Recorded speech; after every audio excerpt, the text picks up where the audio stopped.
Hi everyone. இந்த வீடியோவில் string buffer class use பண்ணி எப்படி ஒரு ஸ்ட்ரிங்கை ரிவர்ஸ் பண்ணலாம் அப்படின்றத நம்ம பார்க்கலாம். ஸோ நான் இங்கே ரைட் கிளிக் பண்ணி ஒரு நியூ கிளாஸ் க்ரியேட் பண்ணிக்கிறேன். So new class. ஸோ இந்த கிளாஸ் நேம் நான் கொடுத்துக்கிறேன் ரிவர்ஸ் ஸ்ட்ரிங்கிறதால reverse underscore string underscore string buffer use பண்ணி பண்ணுறதுனால நான் ஸ்ட்ரிங் பஃபர்னு கொடுத்துக்கிறேன். ஒரு மெயின் மெத்தட் க்ரியேட் பண்ணிக்கிறேன்.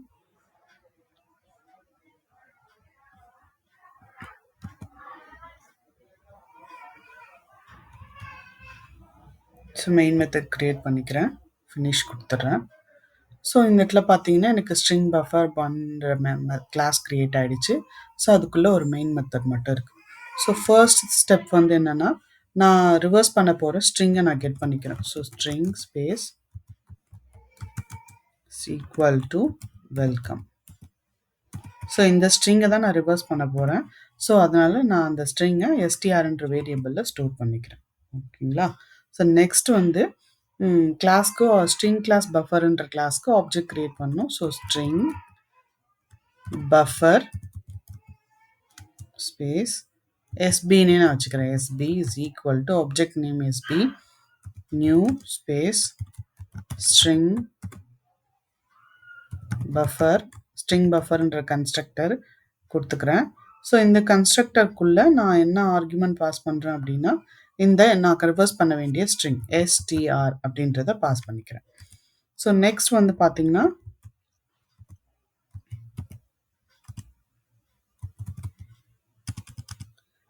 System dot out dot print. So என்னோட பிரிண்ட் ஸ்டேட்மெண்ட்டில் இப்போ பார்த்தீங்கன்னா என்னோட ஆப்ஜெக்ட் ஆக்சஸ் பண்ணுற ஆப்ஜெக்ட் எஸ்பி டாட்னு கொடுக்குறேன். ஸோ இங்கே பார்த்தீங்கன்னா நிறைய ப்ரீடிஃபைன்டு மெத்தட்ஸ் அவைலபிளாக இருக்கும். ஸோ இதில் வந்துட்டு ரிவர்ஸ்ன்ற மெத்தட் ஒன்று இருக்கும். இங்கே பார்த்தீங்கன்னா ரிவர்ஸ்ன்ற மெத்தட் இருக்கும். அது எதில் இருக்குன்னா ஸ்ட்ரிங் பஃபர்ன்ற கிளாஸில் இருக்குது. ஸோ இதில் வந்துட்டு நீங்கள் ஒன்று ரிமெம்பர் பண்ணிக்கணும். என்னன்னு பார்த்தீங்கன்னா ஞாபகம் வச்சுக்க வேண்டியது, ஸ்ட்ரிங் பஃபர்ன்றது மியூட்டபிள் கிளாஸ். ஸோ அதில் இந்த மெத்தட் அவைலபிளாக இருக்குது. வேறு ஸ்ட்ரிங்குன்றது இம்மியூட்டபிள் கிளாஸ். ஸோ இம்மியூட்டபிள் அதில் நம்ம சேஞ்ச் பண்ண முடியாது. ஸோ ஆனால் ஸ்ட்ரிங் பஃபரில் இருக்கிறத நம்ம இந்த மாதிரி ஸ்ட்ரிங் இருக்கிற கண்டென்ட்டை நம்மளால் இந்த மெத்தட் யூஸ் பண்ணி சேஞ்ச் பண்ணிக்க முடியும். ப்ரீடிஃபைன் மெத்தட்ஸ் அவைலபிளாக இருக்குது. எதனால அப்படின்னா, அதில் இருக்கிற கண்டென்ட்டை எப்படி நம்ம சேஞ்ச் பண்ண முடியும்னா, ஏன்னா அது வந்து மியூட்டபிள். அதனால் நம்மளால் அதில் இருக்கிற கண்டென்ட்டை ஸ்ட்ரிங் பஃபர் கிளாஸில் இருக்கிற கண்டென்ட்டை சேஞ்ச் பண்ண முடியும். வேறு string is an immutable object. So நம்மளால் அதை வந்து அதில் இருக்கிற கண்டென்ட்டை மாடிஃபை பண்ண முடியாது.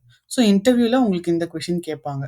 ஸோ ஸ்ட்ரிங்கில் நம்மளுக்கு எப்படி ரிவர்ஸ் பண்ணுவீங்க, அப்படி கொடுத்துருக்கிற ஸ்ட்ரிங்கை நீங்கள் எப்படி ரிவர்ஸ் பண்ணுவீங்க அப்படின்னு கேட்டிங்கன்னா, string class reverse function use பண்ணி நான் ரிவர்ஸ்ன்ற மெத்தட் யூஸ் பண்ணி நான் வந்து அதை ரிவர்ஸ் பண்ணுவேன்னு சொன்னீங்கன்னா, உங்களுக்கு அந்த பேசிக் வந்து ஸ்ட்ராங்காக இல்லை அப்படின்னு உங்களை ரிஜெக்ட் பண்ணுறதுக்கான பாசிபிலிட்டிஸ் இருக்குது. ஸோ இதை மட்டும் நீங்கள் ரிமெம்பர் பண்ணிக்கணும். ஸ்ட்ரிங் பஃபரில் தான் வந்து நம்மளால் என்ன பண்ண முடியும், predefine methods like reverse use பண்ண முடியும். வேறு ஸ்ட்ரிங்கில் அந்த ஸ்ட்ரிங் இஸ் தான் இம்மியூட்டபிள் ஆப்ஜெக்ட். ஸோ நம்மளால் அதில் பண்ண முடியாது. ஸோ இதை நம்ம எக்ஸிக்யூட் பண்ணி பார்த்துடலாம். ஸோ இங்கே பார்த்தீங்கன்னா reverse of that particular string வந்து வெல்கம்ன்றது ரிவர்ஸில் பிரிண்ட் ஆயிடுச்சு. தேங்க்யூ.